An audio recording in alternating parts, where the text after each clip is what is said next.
মির্জা ফখরুল তাকে আমি প্রশ্ন করতে চাই,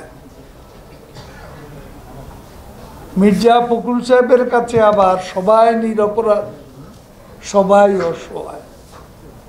তাহলে প্রশ্ন, এই ধ্বংসযজ্ঞ চালালো কারা? কারা অগ্নিসংযোগ করল? কারা রাষ্ট্রের সম্পদ ভস্মীভূত করল? আজকে বাংলাদেশে যে নারকীয় ধ্বংসযজ্ঞ চালানো হয়েছে, এগুলা কারা করেছে? আজকে কথায় কথায় সরকার ও আওয়ামী লীগকে দোষারোপ করা হয়। আমি পরিষ্কার বলতে চাই, এই ঘটনা প্রবাহে আমরা আওয়ামী লীগের লোকেরা, আমাদের কর্মীরা, আমরা আক্রান্ত, আমরা আক্রমণকারী ছিলাম না।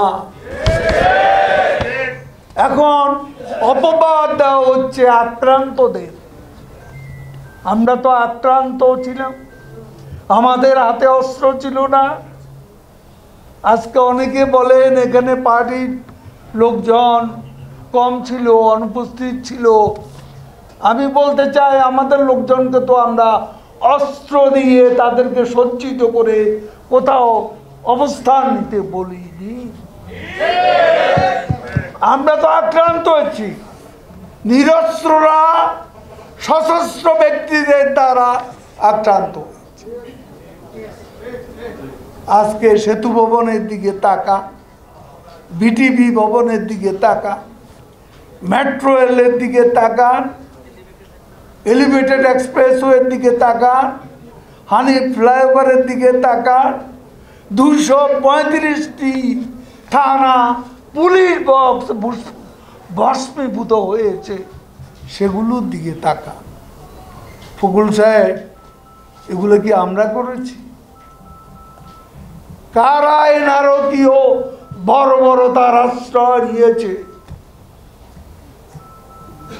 তাদের সাথে আপনি জাতীয় ঐক্য করছেন।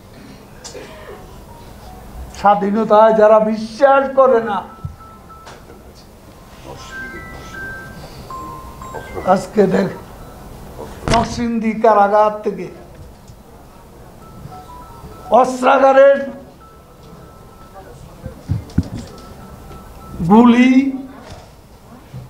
অস্ত্রাগারের অস্ত্র কারা নিয়ে গেছে? কোন জঙ্গি শক্তি? ফখরুল সাহেব আপনার বন্ধু, আপনাদের দোসর, সেজন্য আজকে ইগনোর করছে। সারা দেশ দেখেছে, জাতি দেখেছে কি করেছেন আপনারা নরসিংদী, কি করেছেন নারায়ণগঞ্জে, কি করেছেন গাজীপুরে, কি করেছেন চট্টগ্রামে। 6 তলা ভবন থেকে কিভাবে ফেলে দেওয়া হয়েছে, আমাদের কর্মীদের হত্যা করে ঝুলিয়ে রাখা হয়েছে।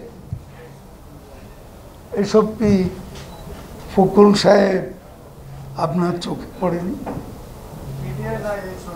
মিথ্যা বেসাতি করছে। ছাত্র আন্দোলনে অনুপ্রবেশ করে আন্দোলনকে কারা হাজার করল? কারা শিক্ষার্থীদের ঢাল হিসাবে ব্যবহার করছে? এই আন্দোলনকে ভিন্ন ধারায় প্রবাহিত করে কারা সরকার পতন আন্দোলনের রূপ দেওয়ার অপচেষ্টা চালিয়ে যাচ্ছে? শুনুন ফখরুল সাহেব, সব তথ্যই আমাদের কাছে আছে। কোথা থেকে নির্দেশ এসেছে, উস্কানি এসেছে, কারা কোথায় কোথায় বৈঠক করেছেন, অর্থ জুগিয়েছে, কোন কৌশলে অর্থ পাঠিয়েছে, সবই আমরা জানি। সকল ষড়যন্ত্রই এখন জাতির কাছে দিবালোকের মতো স্পষ্ট। আজকে মিথ্যার বেসাতি করে আবল তাবল বলে জাতিকে বিভ্রান্ত করার সুযোগ এখন আর নেই। আমরা কেউ কিছু বলতে পারি।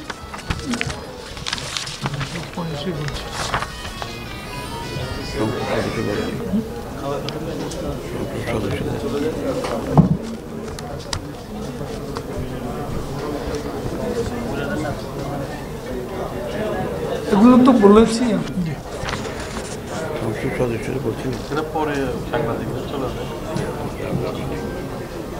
এগুলো আমরা বলেছি। আমাদের নেত্রী প্রধানমন্ত্রী বঙ্গবন্ধু কন্যা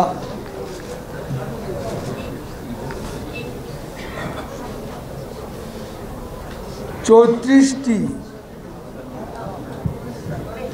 পরিবার নিহতদের তাদের স্বজনদের সঙ্গে দেখা করেছেন, প্রয়োজনীয় সহযোগিতা করেছেন এবং সার্বিক সহযোগিতার আশ্বাস করেছেন। এবং তিনি ঢাকার যেসব হাসপাতালে সহিংসতার শিকার যারা আহত হয়ে আছে তাদেরকে দেখতে কিন্তু তিনি পঙ্গু হাসপাতাল, ঢাকা মেডিকেল কলেজ হাসপাতাল, তারপর বঙ্গবন্ধু বিশ্ববিদ্যালয় হাসপাতাল, এই হাসপাতালগুলো এবং পুলিশ হসপিটাল, আজকে সরওয়ার্দী হাসপাতালেও তিনি পর্যায়ক্রমে সব ঢাকা শহরে যেখানে যেখানে আহতরা আছেন, যারা মারা গেছে তাদের পরিবারের সাথে ক্রমান্বয়ে দেখা করে এবং ক্রমান্বয়ে আহতদের সাথে নিজে গিয়ে দেখা করছেন। আবার নিহতদের পরিবার পরিজনের সাথে যে সাক্ষাৎ শুরু হয়েছে সেটা চলতে থাকে। সবাইকে ধন্যবাদ।